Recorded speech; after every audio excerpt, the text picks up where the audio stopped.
Alors, bonjour chers collègues, nous sommes le sous-comité des droits internationaux de la personne du comité permanent des affaires étrangères et du développement international aujourd'hui. Et notre séance 70, nous sommes télévisés aujourd'hui. Today we have, we'll be continuing looking at Vietnam, a topic that has kept our attention over a number of years. And as a witness, we're going to have Man Hung Pham, who is here with a translator. So in case you're wondering, the translator will translate both from English or French to Vietnamese and from Vietnamese into one of our official languages, which will then sequentially be translated into the official languages by the translators here. This will cause our proceedings to be slower than they would otherwise be, particularly during the questions and answers. Unfortunately, we'll reduce the amount of time we have, and I'll be asking for your generosity with regard to seeing the clock as not yet being at 2, and also to sharing time so that anybody has to leave early gets to do the questioning. But we'll let all that stuff wait. In the meantime, to our witness, welcome to the committee. We're glad to have you here, and we invite you to begin your presentation. Thank you. Thank you.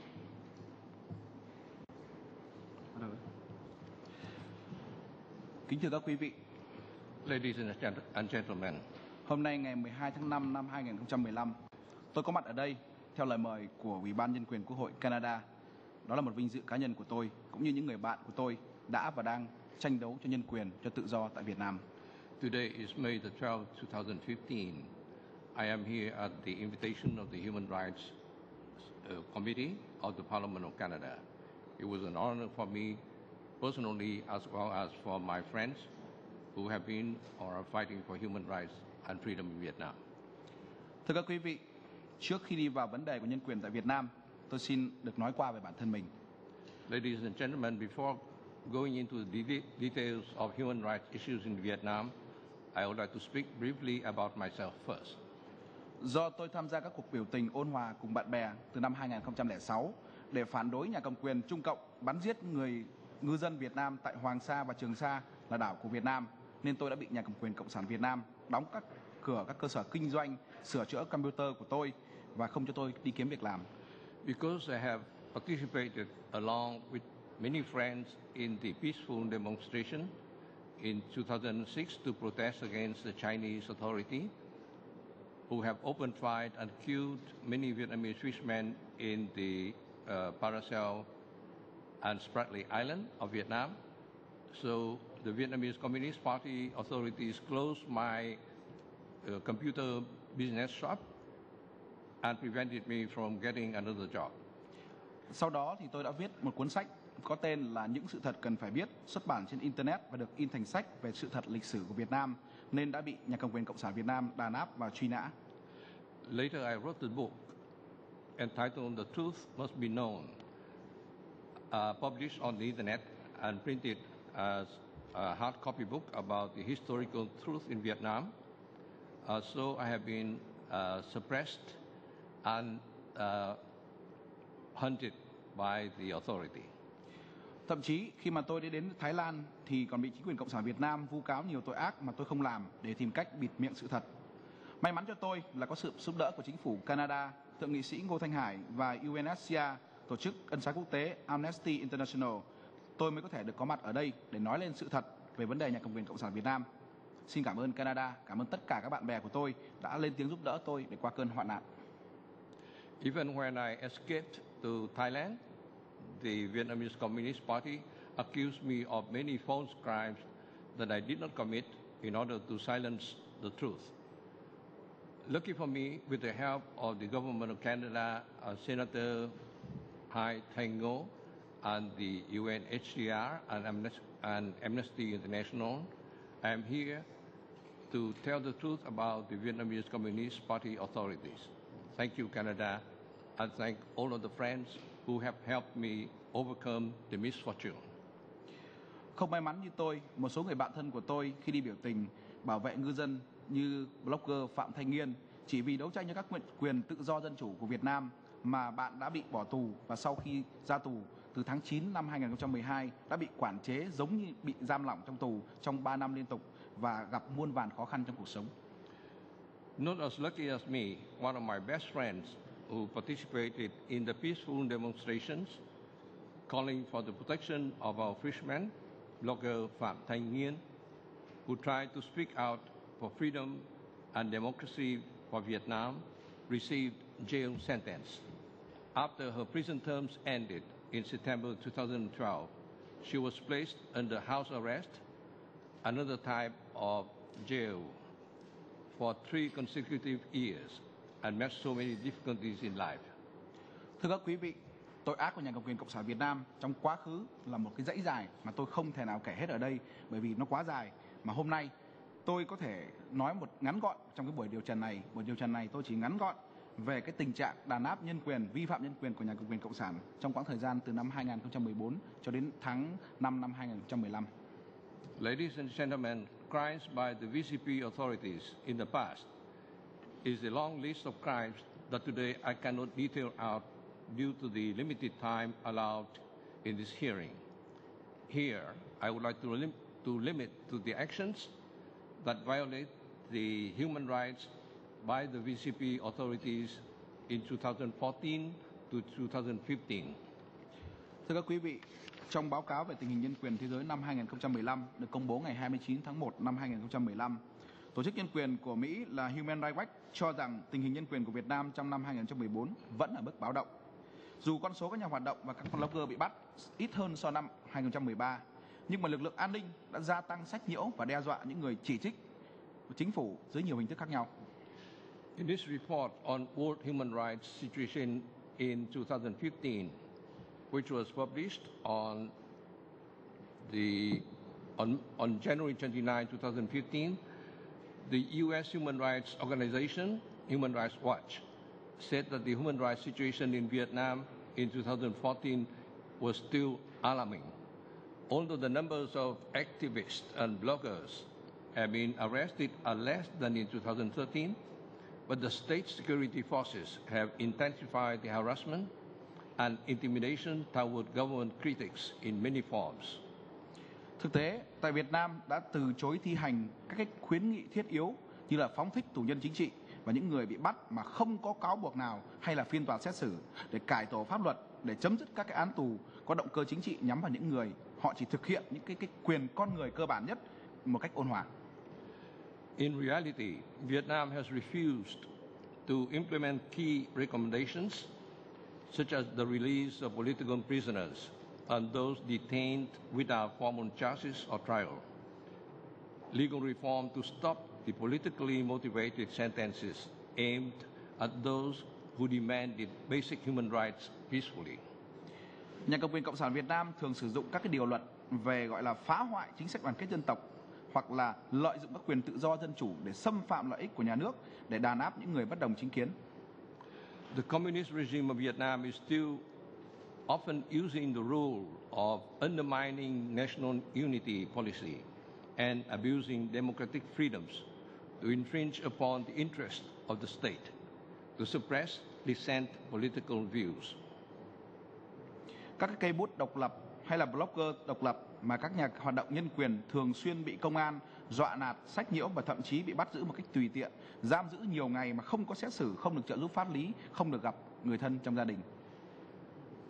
Independent writers, bloggers and human rights activists are frequently subjected to police intimidation and harassment, arbitrary arrest, detention for several days without legal assistance or family visits. Tình trạng công an bạo hành, kể cả là gây chết người trong khi giam giữ, đã đến gần như một cái mức trở thành một cái vấn nạn tràn lan tại Việt Nam. Trong năm 2014, ngay cả các báo chí ở trong nước của nhà nước vốn bị kiểm soát rất là chặt chẽ cũng thường đưa tin về các tình trạng bạo hành, công an đánh chết người. Nhiều người bị giam, bị giữ cho biết từng bị đánh đập để ép nhận tội, đôi khi vì hành vi của họ cam đoan rằng mình không thực hiện. Widespread police brutality, including causing death while in custody, has almost reached a rampant level. In 2014, even the state media, which are tightly controlled, often reported on the status of police violence. Many detainees said that they were beaten, to force a confession even though they did not commit the violation they were accused of. Trong số các nạn nhân bị đánh đập thì đặc biệt là có cả trẻ em. Trong nhiều trường hợp, người chết tại nơi giam giữ của công an chỉ bị tạm giữ vì cái lỗi nhỏ, mà nguyên nhân cho những cái chết này khi bị giam giữ, phía công an đưa ra thì rất là mơ hồ, như được cho là tự sát, thường là khó tin hoặc là gây cảm giác về một cái sự bao che có hệ thống của nhà cầm quyền cộng sản. Among the beaten victims were also children. In many cases, those who died in police custody only because of a small error. The cause of the death in custody by the police explanations was suicide, often unbelievable, and it is a signal of a systemic cover-up. Trong năm 2014, Việt Nam vẫn duy trì một cái đặc tính của một chế độ độc đảng với các bản án mang động cơ chính trị. Người lao động thì không được hưởng đầy đủ các quyền lợi. Tình trạng công an bạo hành tràn lan và các xung đột về đất đai tiếp tục gia tăng. Đặc biệt, nhà cầm quyền cộng sản Việt Nam kiểm soát chặt chẽ tự do ngôn luận và tự do lập hội. In 2014, Vietnam still maintained the characteristics of a single-party regime with the trial verdicts politically motivated, with the factory workers not entitled to full rights, with rampant police brutality, and with unfair or unreasonable land confiscation. Vietnam government tightly controlled freedom of speech and freedom of association.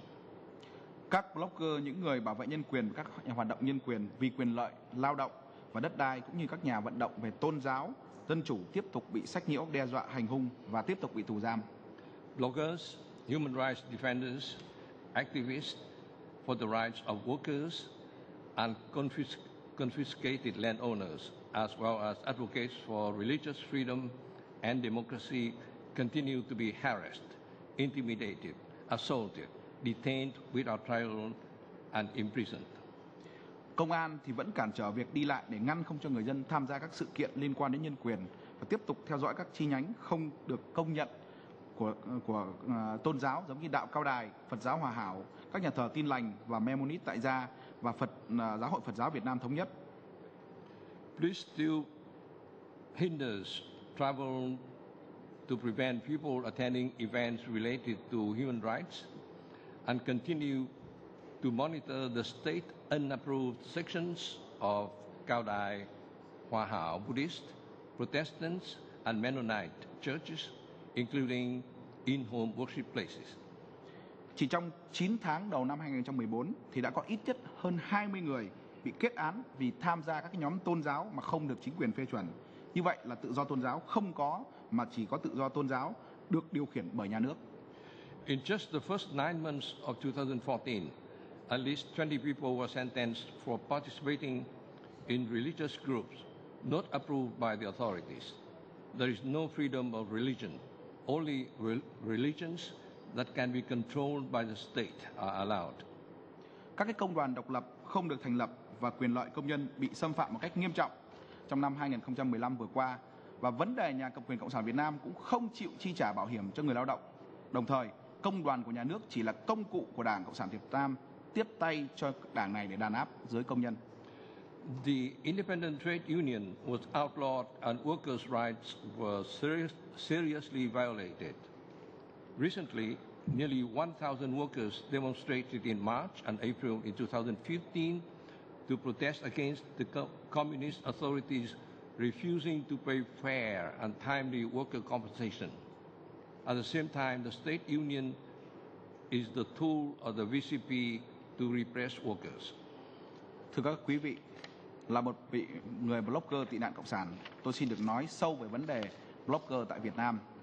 Ở Việt Nam, chúng tôi viết blog để nói lên sự thật xã hội, chống bất công hoặc là đòi tự do dân chủ là sẽ bị nhà cầm quyền cộng sản bỏ vào tù. Ladies and gentlemen, as a blogger and a communist refugee, I would like to say in greater details on bloggers in Vietnam. In Vietnam, we write blogs to tell the truth in society against injustice or demanding freedom and democracy, and we will be jailed by the VCP. Trước đây, đã có nhiều người làm báo bị tù hoặc thậm chí chỉ có một cái bài hát họ viết để ca ngợi tinh thần yêu nước của người Việt Nam cũng bị bỏ tù, giống như nhà báo tự do Tạ Phong Tần, nhạc sĩ Việt Khang, nhạc sĩ Trần Vũ Anh Bình, vân vân. Tuy nhiên, cái tình trạng đàn áp đối với blogger tại Việt Nam, nhà báo tự do, nhạc sĩ yêu nước vẫn diễn ra gay gắt trong năm 2014 và cho đến nay. Previously, there were many journalists or songwriters, or even just one song praising the patriotism. They were imprisoned, such as Mrs. Tạ Phong Tần, and musicians such as Việt Khang, Trần Vũ Anh Bình, etc. Yet, abuses to bloggers, freelance journalists, musicians of patriotic ideals still continued at a rampant pace in 2014. Tôi xin được nêu một số cái ví dụ cụ thể như sau. Thứ nhất, phóng viên Anna Huyền Trang của dòng truyền thông dòng Chúa Cứu Thế Sài Gòn đã bị chặn không cho xuất cảnh tại sân bay Tân Sơn Nhất vào ngày 21h30 ngày 13 tháng 4 năm 2014. Đến 23h30 thì 3 nam an ninh Cộng sản Việt Nam đã đánh và kẹp cổ phóng viên Huyền Trang và lôi ra ngoài trước sự chứng kiến của rất đông dân chúng và bạn hữu của phóng viên này. Let me give some specific examples. Correspondent Anna Huyền Trang of the Saigon Redemptorist media was stopped from leaving Tân Sơn Nhất Airport at the hour of 21:30 on April the 13th, 2014. And at 23:30, the security men arrived and beat her up and seized her neck and dragged her out in the presence of a very large crowd of people and friends of reporter. Chỉ vì viết blog phơi bày sự tham nhũng của quan chức mà nhà nước mà Tòa án Nhân dân thành phố Hà Nội ngày 19 tháng 3 vừa tuyên án nhà văn blogger Phạm Viết Đào 15 tháng tù vì tội lợi dụng các quyền tự do dân chủ theo điều 258 Bộ luật hình sự. Trong khi đó, ông Phạm Viết Đào từng là công tác tại vụ điện ảnh của Bộ Văn hóa và sau đó làm thanh tra của bộ này cho tới năm 2007. Just because of the blogs exposing the corruption of public officials that the People's Court of Hanoi sentenced last March, 19th March, writer, blogger Phạm Viết Đào to 15 months in prison for abusing democratic freedoms under Article 258 of the Penal Code. Phạm Viết Đào himself worked at the Department of Cinematography of the Ministry of Culture, and then as inspector of the department until 2007. Sau đó thì ông Đào làm trưởng phòng thanh tra hành chính và chống tham nhũng của Bộ Văn hóa, Thể thao, Du lịch. Ông cũng là hội viên của Hội Nhà văn Việt Nam và cũng từng dịch nhiều tác phẩm sang tiếng Romani. Ông đã từng du học và tốt nghiệp đại học ngành văn chương. Thứ hai, ngày 9 tháng 6 năm 2014, tòa phúc thẩm đã lén xử kín và y án sơ thẩm cũ, tức là cái án tù 15 tháng cho nhà văn Phạm Viết Đào. Đặc biệt, tòa không cho báo cho vợ con của ông Đào biết, nên cả vợ con của ông Đào đều không có mặt, đều không được tham gia phiên xử và không có luật sư bào chữa, ông phải tự bào chữa. Mr. Dow was a member of the State Writer Association, and he also translated many works into Romanian. He has studied abroad and was a college graduate in literature. On Monday, June the 9th, 2014, the appeal court in a circuit session to review the sentence had approved the sentence, the original verdict of 15 months prison. Sentence for writer Phạm Viết Đào. What is even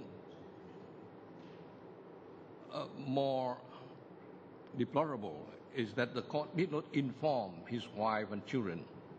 So the wife and children were not present, and he did not have a lawyer, so he had to defend himself. Vào tháng 2 năm 2014, nhà hoạt động Bùi Thị Minh Hằng, Nguyễn Thị Thúy Quỳnh và Nguyễn Văn Minh đã bị bắt trên đường tới nhà hoạt động Nguyễn Bắc Chuyển với tội danh là ngụy tạo, là gây cản trở giao thông. 3 người bị kết án vào tháng 8 năm 2014 về tội gây rối trật tự công cộng với các mức án từ 2 đến 3 năm tù. In February 2014, activists Bùi Thị Minh Hằng, Nguyễn Thị Thúy Quỳnh, and Nguyễn Văn Minh were arrested on their way to Nguyễn Bắc Truyền activists with the fabricated charge of obstructing traffic.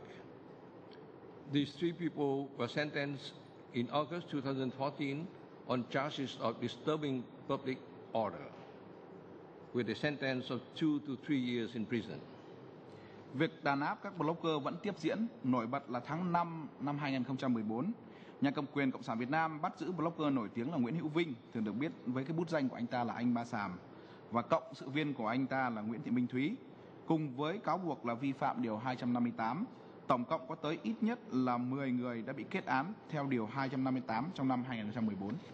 The crackdown on bloggers continues. Notably, in the month of May 2014, the authorities detained prominent blogger Nguyễn Hữu Vinh, commonly known under the name of Anh Ba Sam, and collaborators Nguyễn Thị Minh Thủy on charge of violating Article 258. In total, there were at least 10 people who have been convicted under Article 258 in 2014. Một cái tình trạng khác cũng đáng báo động, đó là những cái nhà hoạt động nhân quyền bị hành hung rất là phổ biến. Tôi xin lấy một cái ví dụ đơn cử, đó là vụ côn đồ tấn công và đánh trọng thương cựu tù nhân chính trị blogger Trương Minh Đức vào tháng 11 năm 2014, khiến ông ta phải nằm viện rất là nhiều ngày. Another very common alarming situation is that human rights activists were severely beaten. For example, police-supported thugs attacked and severely wounded the former political prisoner and blogger Trương Minh Đức in the month of November 2014, resulting him to be hospitalized for several weeks. Hồi 10 giờ 30 ngày 29 tháng 11 năm 2014, cơ quan an ninh điều tra công an thành phố Hồ Chí Minh đã khám xét khẩn cấp và bắt giữ blogger Hồng Lê Thọ theo Điều 258. Ông Thọ sinh năm 1949, có hộ khẩu thường trú tại 32 Cửu Long, phường 15, quận 10, thành phố Hồ Chí Minh. Ông là chủ trang blog khá phổ biến là Người Lót Gạch. Trên thực tế, blog này chỉ viết về thực trạng xã hội và các vấn đề tham nhũng của quan chức chính phủ. At 10:30 a.m. on November 29, 2014, the investigation security agencies of Ho Chi Minh City Police raided and arrested blogger Hồng Lê Thọ and charged him under Article 258. Mr. Thọ was born in 1949. He is a permanent resident at 32 Kieu Long Street, Ward 15, District 10 of Ho Chi Minh City. He was quite popular and is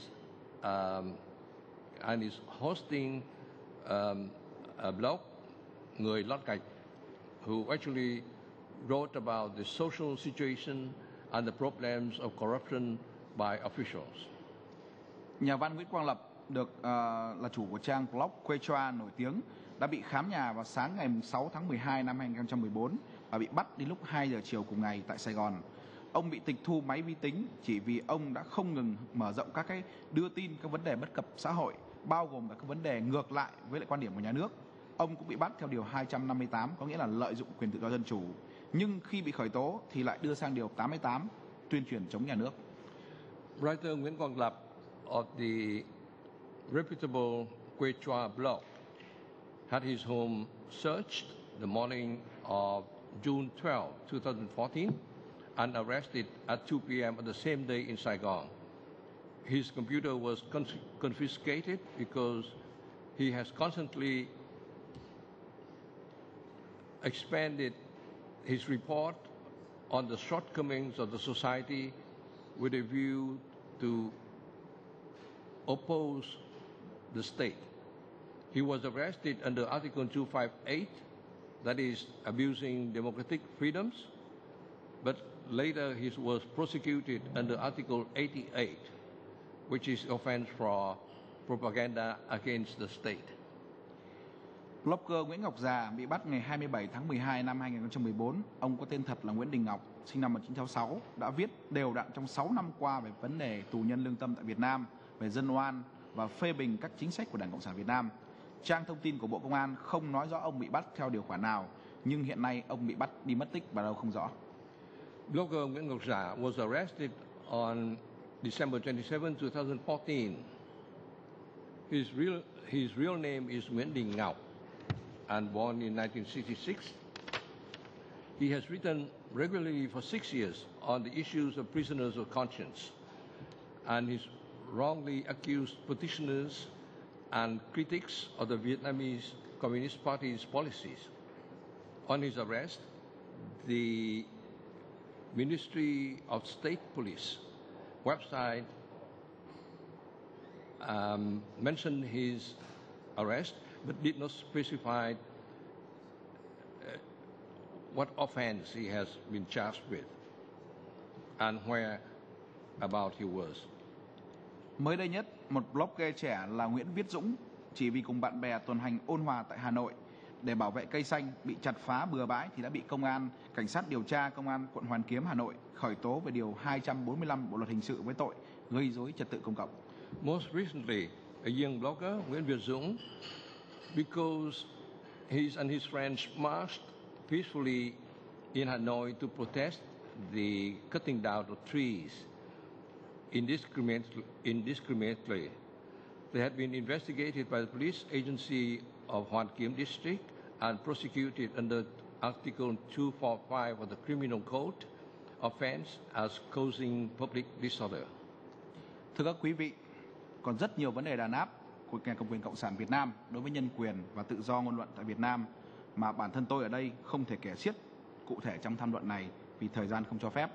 Nhưng những gì tôi nêu ở đây là một phần quá nhỏ bé với sự vi phạm nhân quyền của Cộng sản Việt Nam. Chỉ mong muốn của tôi là nói đến những điều này đến với Quốc hội Canada, Ủy ban Nhân quyền và các quốc gia tự do dân chủ thế giới thấy được cái tính cấp bách của vấn đề vi phạm nhân quyền tự do tại Việt Nam. Ladies and gentlemen, there are many other incidents of repression by the VCP government on human rights and freedom of expression in Vietnam, but we cannot say them all because time doesn't allow it. But what I would like to raise here is a very small part of the human rights violations of the communist authorities, and also to bring awareness to the Canadian Parliament, the human rights and democracy committees in the world, to see the urgency of the problem of human rights violations in Vietnam. Một quốc gia như Việt Nam đã tham gia Hội đồng Nhân quyền thì dứt khoát phải tôn trọng các cái nhân quyền. Do đó, trước tình trạng gia tăng đàn áp tự do dân chủ tại Việt Nam, tôi mong muốn Quốc hội Canada cũng như các quốc gia khác, Liên Hợp Quốc tiến hành các biện pháp trừng phạt đối với nhà cầm quyền Cộng sản Việt Nam, như dứt khoát không cho nhà cầm quyền Cộng sản Việt Nam tham gia Hiệp định Thương mại Xuyên Thái Bình Dương TPP vì không đáp ứng các cái yêu cầu về nhân quyền, phải ép nhà cầm quyền Cộng sản Việt Nam tôn trọng tự do ngôn luận và báo chí tự do dân chủ, thả hết các tù nhân lương tâm và bỏ điều 4 hiến pháp, tiến hành bầu cử tự do. A country such as Vietnam that has joined the Human Rights Council has to respect human rights. Therefore, prior condition to increase the suppression of freedom and democracy in Vietnam, I wish the Parliament of Canada and other countries, and also the United Nations, to carry out effective sanctions against the VCP authorities. Definitely do not let the government of Vietnam join the TPP because Vietnam does not meet the human rights requirements. They also must apply pressure on VCP government to respect freedom of speech, the press, and democracy. They must release all prisoners of conscience and abolish Article 4 of the Constitution. Also to conduct free election. Ngoài ra, nếu Cộng sản Việt Nam tiếp tục không tôn trọng các vấn đề nhân quyền, thì tôi đề nghị chính phủ Canada cắt giảm các cái khoản tài trợ kinh tế cho Cộng sản Việt Nam. Theo tôi được biết, thì nhân quyền của con người được ghi rõ trong tuyên ngôn quốc tế về nhân quyền, và đó là nhân quyền tự nhiên của bất cứ ai cũng có. Chúng tôi đến đây để kiến nghị với các tổ chức nhân quyền thế giới cũng như Quốc hội Canada về việc nhân quyền đã bị coi rẻ tại Việt Nam. Also, if Vietnam continued to disrespect the human rights issues, the Canadian government shall consider the reduction of aid to the communist regime.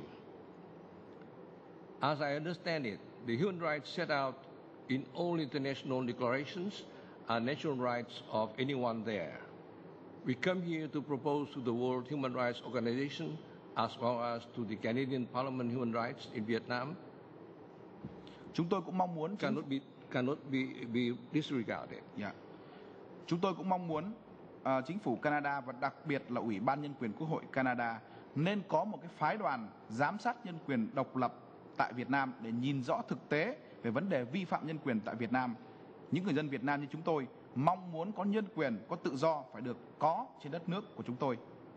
We also expect the government of Canada and particularly the Human Rights Committee of the Parliament of Canada to have a delegation of independent people to monitor human rights situation in Vietnam, to identify the actual problem of human rights violation in Vietnam. The people of Vietnam want human rights freedom, want human rights and freedom to have in our country.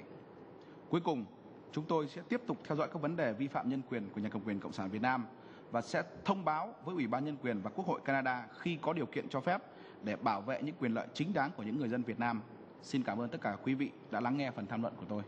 Finally, we will continue to monitor the issues of human rights violations by the communist authorities and will inform the Human Rights Commission and the Parliament of Canada when there are conditions to protect the legitimate rights of the people of Vietnam. And thank you very much for your attention. Thank you very much. We'll go now to questions and answers. We have time for essentially 4 minutes per round. In the event that you get a very brief answer, that means you'll get a second question. Otherwise, I'm afraid it'll just be one each. Mr. Sweet, please, for start. Thank you, Mr. Chair. Thank you, Mr. Pham, for your testimony. I have a two-pronged question, so that may take up my time.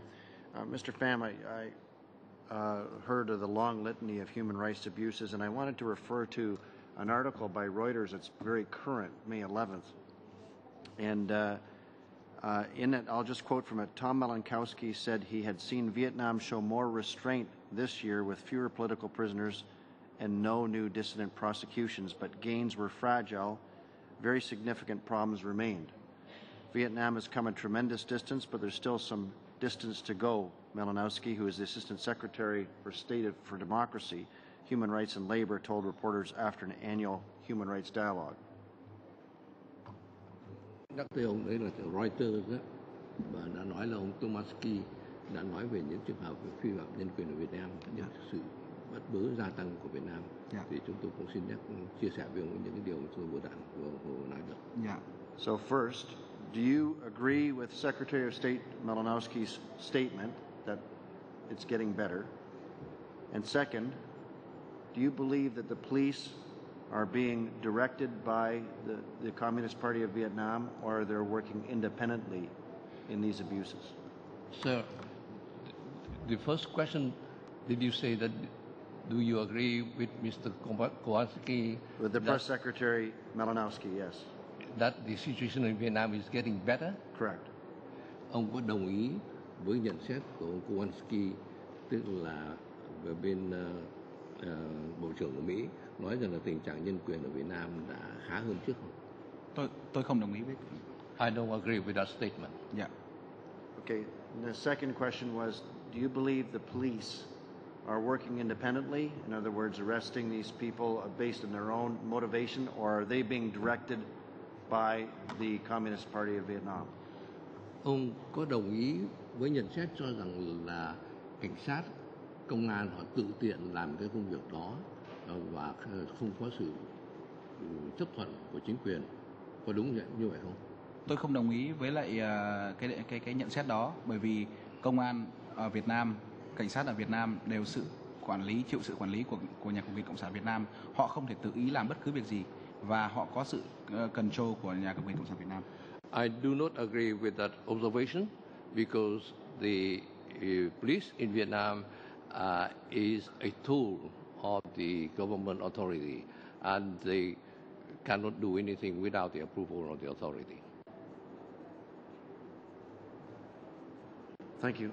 And lastly, you mentioned that there are 20 people that were imprisoned for practicing their faith in the first few months of 2014. Is there any particular group that is persecuted primarily, or is it anyone who practices any kind of religious practice in Vietnam? Ông có nói rằng là có tới 20 người đã bị làm trở ngại trong cái vấn đề mà thờ phụng đó. Thì những cái nhóm đó có tập trung vào một thành phần tôn giáo nào đặc biệt không? Thưa với lại các quý vị, ở đây 20 người này không tập trung vào bất cứ một cái thành phần tôn giáo nào mà nó trải dài cho tất cả các cái tôn giáo mà không chịu sự quản lý của nhà nước Cộng sản Việt Nam, như là Hòa Hảo, Phật giáo Thống nhất hay là Tin lành, tất cả các cái nhóm tôn giáo chứ không phải là tập trung vào một nhóm tôn giáo nào. Those 20 people are not of any particular religions, but they are followers of a different range of religious organization and society which are not approved by the government. And that's it, I'm afraid. Mr. Marston, please. Well, thank you, Mr. Chair, and welcome. We appreciate your testimony. I have a question a little different than what I would normally ask. I have been approached over the last number of years by a group, the Viet Thanh, and I was wondering what your view of that group is, because their reports to me are almost identical to what you were telling me here today.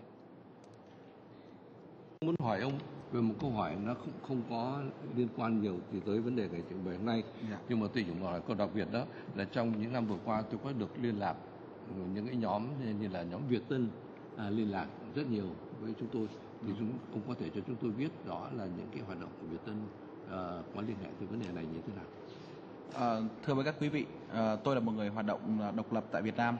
Tôi không có quan hệ với lại đảng Việt Tân và cũng không có sự liên hệ nào với họ. Nhưng mà theo tôi được biết thì đảng Việt Tân họ cũng là một đảng có chủ trương đấu tranh cho tự do dân chủ tại Việt Nam và họ có cách làm của họ. Thì đối với tôi thì cách làm của họ là cách độc lập của họ và tôi nghĩ rằng họ cũng tìm cách đấu tranh cho tự do dân chủ tại Việt Nam. Sir, I am an independent activist in Vietnam, and my work is not related to Việt Tân at all. But in my opinion, Việt Tân is also a party who wants to fight for the freedom and democracy in Vietnam. Well, I'm pleased to hear that. That was the impression I had of them when I met them, but it was an opportunity to get a second voice. I'm concerned because of the number of journalists and bloggers who have been arrested in recent years. Does the judiciary have independence to judge their cases, or is it totally driven by the government? Would you please repeat the second part? Okay, the judges, are they independent of the government? Are they able to pass judgment on cases of their own merits? Còn thì chúng tôi thấy rằng là trong những các cái vụ sự kiện và bắt những các bloggers với những người mà hoạt động đó, thì những các thẩm phán đó có phải là những các viên chức độc lập của nhà nước không, hay là họ cũng là nhân viên của nhà nước? Thưa ngài, tôi xin trả lời như thế này. Ở Việt Nam, nếu như các thẩm phán hoạt động một cách độc lập và bảo vệ quyền tự do dân chủ của người dân theo đúng pháp luật, thì nhà cầm quyền Cộng sản Việt Nam không cho phép và thêm tham gia các phiên tòa xử các blogger tự do, mà hoàn toàn các thẩm phán đó được sự chỉ định và được sự điều khiển bởi nhà nước. My answer is that in Vietnam, those judges who would like to be independent and then they usually are not allowed to preside over the trial of the bloggers and the activists. Mr. Chair. No, I'm not sorry at all. Thank you, Mr. Chair. One of the things that we've seen because of the rise of the internet and blogging and web-based types of communication, the more traditional print media or television were cracked down on sooner in different jurisdictions than perhaps they're playing catch-up on the internet is my point. Is that the case in Vietnam? Because in other countries they seem to lag somewhat behind, particularly North Korea, for instance. Or have they gotten to the point where they're really interdicting directly into the internet now? You mean into the internet or into the television? In the internet. Internet. Like television and all of that has been easy to control, much easier than the internet. So are they becoming more sophisticated, I guess is a better question. Theo như chúng tôi được biết, chẳng hạn như là những các cái phương tiện truyền thông cổ truyền như là bên bằng truyền thanh hay là truyền hình đó, thì được có thể kiểm soát một cách dễ dàng hơn. Còn những cái vấn đề, những cái kỹ thuật mới như là vấn đề về internet, về blog nọ kia đó, thì khó kiểm soát hơn. Thì hiện tại theo ông biết ở Việt Nam họ đã bắt đầu gia tăng cái việc kiểm soát được các hoạt động trên internet chưa? Thưa các quý vị, thì cái hoạt động mà kiểm soát internet của Việt Nam diễn ra từ nhiều năm nay chứ không phải là mới bắt đầu. Ở Việt Nam thì công an Việt Nam thành lập một cái đội ngũ gọi là an ninh mạng để họ quản lý và tìm kiếm những ai viết về sự thật trên internet để bắt. Cái thứ hai, họ cho phép kỹ thuật để làm một cái gọi là tường lửa, tức là firewall, để chặn những cái thông tin sự thật đến với người dân. Cái thứ ba là Cộng sản Việt Nam đã định ra các cái nghị định để cấm sử dụng internet để tuyên truyền sự thật đến với người dân do đích thân Thủ tướng Nguyễn Tấn Dũng ký. Actually, the control of internet has been practiced by Vietnam for a long, long time, and they have with the police security, they have a special branch to manage to monitor the activities in the internet. They also installed a firewall that prevent the people to get the news from outside, and also what is the last point? Là Nguyễn Tấn Dũng. Oh yes, they also had a government decree signed by the Prime Minister Nguyễn Tấn Dũng himself, forbidding the people to use internet for spreading democracy and freedom ideas. Yeah. Thank you, Mr. Chair. Thank you. We'll go now to Ms. Grewal, please. Thank you, Chair, and thank you, Mr. Pham, for your testimony today to our subcommittee. Vietnam's government, it continues to violate a broad array of human rights and is among the worst offenders in the world. Vietnam is ranked 174th out of 180 countries in the Reporters Without Borders 2014 Press Freedom Index. In 2014, authorities prosecuted at least 29 dissidents and activists and sentenced them to a total of 129 years in prison. They also arrested at least 13 other rights activists pending investigations or trial. Mr. Pham, could you please comment on the voluntary commitments Vietnam promised to the UN Human Rights Council, and to what extent has the Vietnamese government fulfilled its voluntary commitments to the UN? Madam, I did not get the two questions very clearly. Would you please repeat the two questions by itself again? Sure.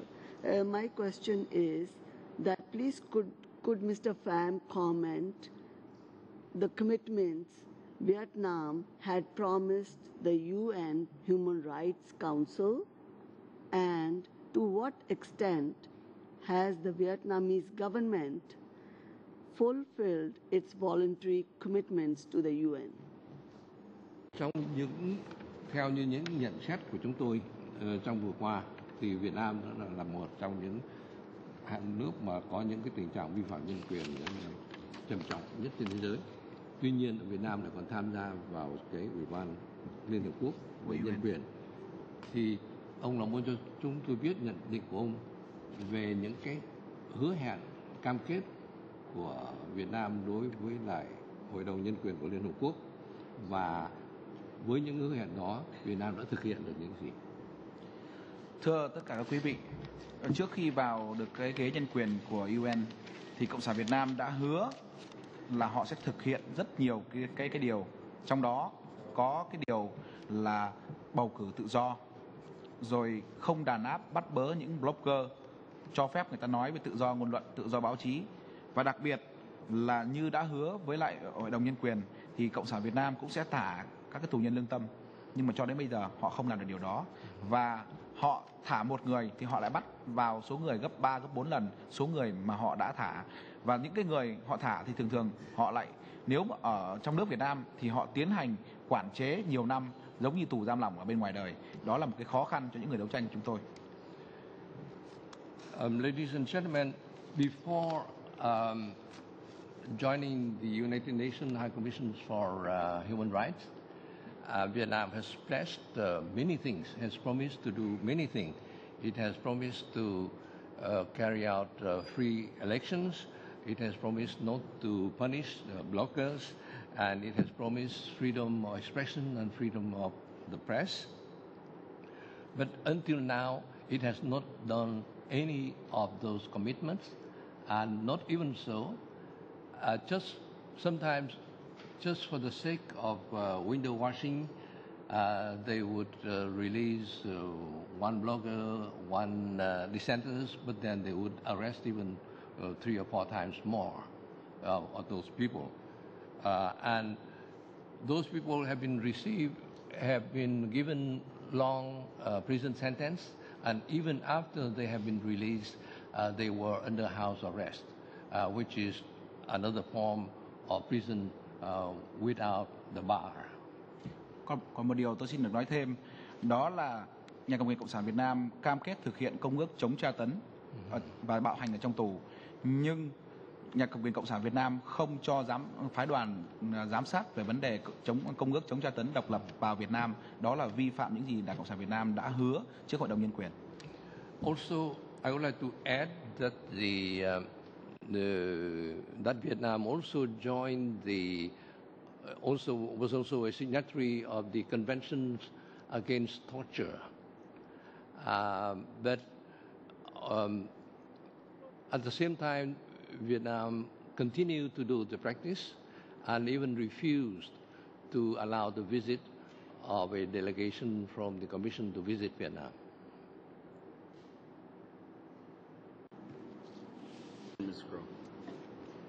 Mr. Chair, and to both of you and to some of your other community representatives, welcome. It's very nice to have you, and just listening to your comments makes me very glad that you're in Canada. One of the questions that I'd like to ask in my very short time that I have is the issue to do with the Trans-Pacific partnerships that the government is currently in discussions with Vietnam. Do you think we should tie human rights issues to that agreement? Ông có nghĩ rằng chúng ta có nên gắn liền cái tình trạng tôn trọng nhân quyền với lại việc ký kết cái thỏa hiệp TPP không? Thưa với tất cả các quý vị, thì như tôi đã đề cập trong cái bản báo cáo của tôi lúc đầu, thì tôi muốn gắn kết vấn đề nhân quyền với lại TPP. Và cái điều này thì tôi nói ra cũng không có phải là vấn đề đầu tiên, mà tôi biết rằng ông Obama, Tổng thống của Hoa Kỳ, cũng đã mới nói điều đó, là cái vấn đề là cho công đoàn độc lập hoạt động tại Việt Nam và có nhân quyền tại Việt Nam thì Việt Nam mới có thể vào TPP. Và tôi nghĩ rằng TPP là cái vấn đề nó liên quan đến vấn đề công đoàn độc lập, vấn đề nhân quyền tại Việt Nam, và tôi nghĩ rằng chính phủ Canada nên đưa vấn đề này ra trong cái cuộc mà thẩm định vào TPP của Nhà cầm quyền Cộng sản Việt Nam. Dứt khoát không có nhân quyền thì không có TPP. Definitely, Madam. As I mentioned in my presentation, the questions of negotiation to join TPP has to be closely associated with the human rights issues in Vietnam. And this is the view that has been expressed by President Obama recently when he mentioned that the TPP agreement must involve the independent labor union and also the questions of human rights in Vietnam. Are there certain specific topics that the government of Vietnam would want to restrict as far as free comments and the exchange of ideas? Are there specific topics that the government of Vietnam would not want you to talk about, that you can talk about?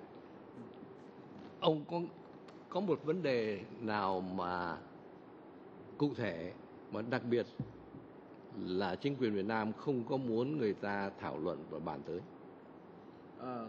Tôi lấy ví dụ có rất nhiều ở Việt Nam thì có lẽ là cái ví dụ về vấn đề nhà cầm quyền Cộng sản Việt Nam không muốn bàn tới quá nhiều. Tôi lấy ví dụ mà đặc biệt thôi. Đơn giản về cuộc đời của ông Hồ Chí Minh. Ông Hồ Chí Minh là một người lãnh đạo của Đảng Cộng sản Việt Nam và ông ta có nhiều tội ác với dân tộc Việt Nam chúng tôi. Giống như là ông ta đã tiến hành cuộc cải cách ruộng đất, giết hàng trăm ngàn người tại miền Bắc Việt Nam. Nhưng mà khi bản thân cá nhân tôi, đây là câu chuyện của tôi biết về sự thật ông ta đã giết hàng trăm nghìn người tại Việt Nam thì Cộng sản Việt Nam tiến hành truy nã tôi và bắt tôi bỏ tù. Đó là những điều mà chứng tỏ Đảng Cộng sản Việt Nam không muốn nói sự thật. Yes, there are many things, but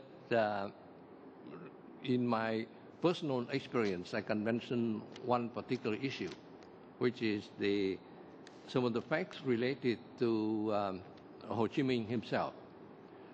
He was a leader of Vietnam, but he committed many crimes, and the most serious crimes was the land reforms, in which hundreds of thousands of people were killed. And I myself, I knew about that, and I have written about that, but that issue is taboo in Vietnam. Is it 4 minutes on the second, actually? Mr. Hillier, please. Hi. You had recommended some sanctions, and one of the issues that complicate sanctions is the impact it will have on the people of the country that we impose sanctions upon. We usually aren't very reluctant at all to impose sanctions if we knew it would only impact the people who are causing the problem. But we don't want to make life worse for the people who are being abused already. Can you just comment on that and help us maybe walk that fine line? Ông có đề nghị một số những trừng phạt đối với Việt Nam. Thì theo như tôi được biết thì những cái biện pháp trừng phạt đó thường là ảnh hưởng tới cái nếp sống của người dân thường cũng rất nhiều. Thì khi mà chúng ta đề nghị những trừng phạt đó thì người dân thường sẽ là bị ảnh hưởng chứ không phải là chính quyền. Thì ông cho chúng tôi biết ý kiến của ông về vấn đề đó. Xin cảm ơn câu hỏi của ngài. Tôi xin trả lời như thế này. Thứ nhất là người thực tế, người dân Việt Nam rất nghèo khổ và rất khó khăn. Họ không được hưởng lợi gì từ các cái hiệp định thương mại của nhà nước. Bởi vì nhà nước Việt Nam là nhà nước độc đảng. Tất cả các công ty, xí nghiệp và quản lý kinh tế nằm trong tay Đảng Cộng sản Việt Nam. Người dân hầu như không được hưởng gì hết. Thành ra việc cấm hoặc là trừng phạt nhà nước Việt Nam ảnh hưởng trực tiếp đến bộ máy quản lý của Đảng Cộng sản Việt Nam chứ không ảnh hưởng trực tiếp đến người dân mấy. Cái thứ hai là tôi phải nói, nếu nhà cầm quyền Cộng sản Việt Nam còn giữ cái vấn đề đàn áp nhân quyền thì nếu chúng ta đưa nhà cầm quyền Cộng sản Việt Nam vào TPP hoặc không trừng phạt họ thì họ tiếp tục có khả năng có quân đội, có công an trong tay để họ đàn áp người dân và không tiến hành bầu cử tự do. Đó là những cái điều mà ảnh hưởng trực tiếp đến cuộc sống của người dân chúng tôi chứ không phải là vấn đề kinh tế. Bởi vì thực tế, kinh tế của đất nước Việt Nam chúng tôi rất khó khăn bởi nhà cầm quyền Cộng sản Việt Nam tìm cách tham nhũng và hối lộ. Đất nước chúng tôi không được hưởng lợi gì từ tất cả các hiệp định mà Liên Hợp Quốc, Mỹ hay Canada đã cho Đảng Cộng sản Việt Nam trước đây. Actually, in reality, the majority of people is still living in poverty. Whatever benefits that have been derived from the recent foreign assistance and foreign investment and the economic prosperity have been in the hands of people who are related to the Vietnamese authority, because Vietnamese is a one-party system they control the enterprise, they control the company. Whatever benefits are to them, not to the majority of the people. That's number one. So if we apply sanction, then the Vietnamese people in general, being already in poverty, would not be seriously affected, number one. Number two, if we do not apply sanction, and if despite of all that, we continue to accept Vietnam in TPP, then they just take it for granted that we really do not pay much attention to the issues, and they continue with their suppression of freedom. They continue with their harassment and to deprive the people of freedom and democracy. All the time we've got for that round. And Mr. Benskin. Thank you, and thank you for your testimony. As my colleague said earlier, what you're saying is underscored by previous testimony that we've had. So I thank you for that. There's a couple of things sort of floating around in my head, but first and foremost, it's just following up on the comments you just made. According to some of the notes that I have, there are those who are saying that poverty in Vietnam has been reduced from 58% as of around 1993 to 11% in 2012. And your statement just said that, in fact, the majority of Vietnamese are still living in poverty. Can you expand on that a little for me, please? Theo như những tài liệu chúng tôi được biết đó, thì trước kia đó vào khoảng What year you said was 58%? In 1993, down to 11% in 2012. Thì thống kê đã cho thấy rằng là cái mức mà tỷ lệ dân dưới mức nghèo khổ đó vào năm 1993 là 58%, và tới bây giờ thì tới năm 2012 nó giảm xuống là có 11% thôi. Mà ông này nói rằng là đa số dân chúng là nghèo khổ là thế nào? Thưa với lại các quý ngài, có hai vấn đề ở đây tôi muốn trình bày. Vấn đề thứ nhất, đó là cái con số đó là con số báo cáo láo của nhà quyền Cộng sản Việt Nam. Đấy là điều đầu tiên. Điều thứ hai là tôi phải nói như thế này. Tại sao hiện nay Việt Nam người ta đánh giá con người ta cái tỷ lệ nghèo giảm đi? Bởi vì nhà quyền Cộng sản Việt Nam tiến hành vay mượn kinh tế từ các quốc gia lớn giống như Canada, Mỹ để về xây dựng trường học, trường trạm, nhưng mà thực sự họ không làm cái gì hết, và họ tiến hành từ cái vấn đề vay vốn đó họ tham nhũng, dẫn đến việc người dân Việt Nam tính bình quân đầu người lên cao và họ đổ đồng cho cái cuộc sống người Việt Nam là thoát khỏi nghèo khổ, nhưng thực sự người Việt Nam thì rất là nghèo khổ. Và đó chính là điều mà tôi mong muốn Canada có một cái phái đoàn độc lập vào giám sát vấn đề kinh tế cũng như nhân quyền tại Việt Nam. So there are two points to your remarks. First of all, the statistics in Vietnam are usually open to question. And secondly, the level, thanks to the foreign investment and the foreign assistance of many countries into Vietnam in the last few decades, GDP has increased significantly, but the distribution of wealth is very much deplorable. So the wealth are concentrated in a very small minority, and when you talk about GDP per head, of course, it will be higher. But when you go into more details, then there are sections of the population who would not benefit from that prosperity. Thank you. And to change, in regards to the bloggers, there is, according to your testimony, there's a clampdown in terms of bloggers. Where are the bloggers getting their feed from? How are they accessing the internet? The internet, I'm assuming the internet is readily available in Vietnam, or is it being brought in or fed in in some underground way that allows bloggers to access it.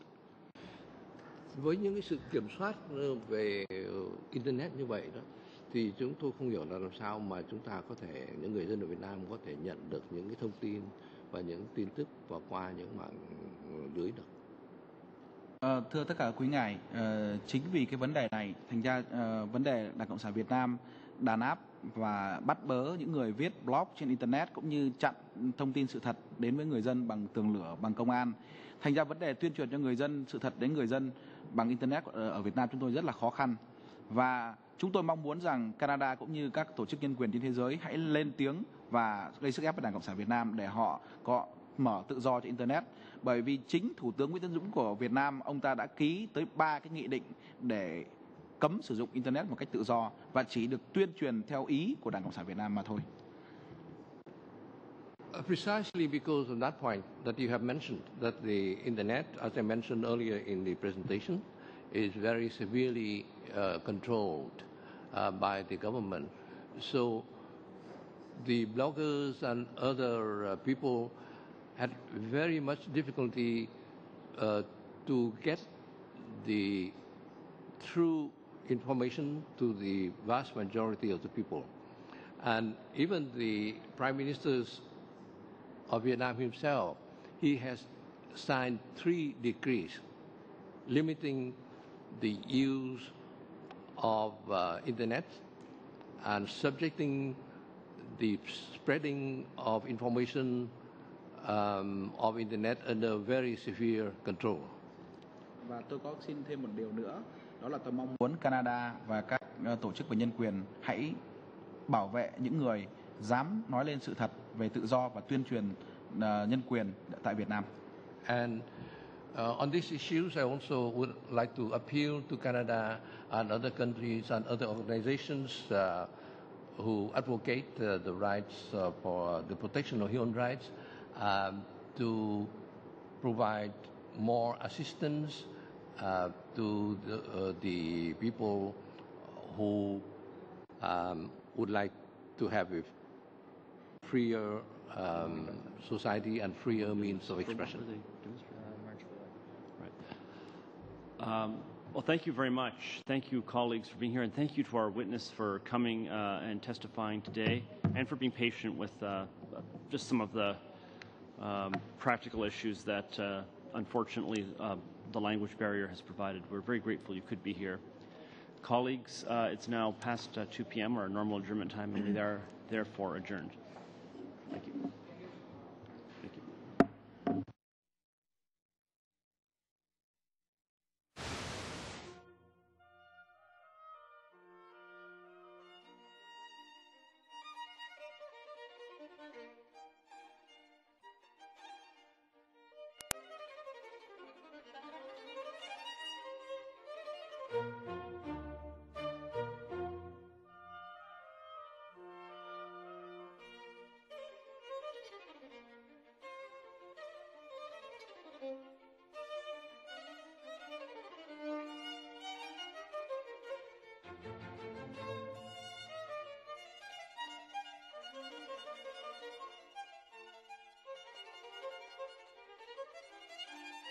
Thank you.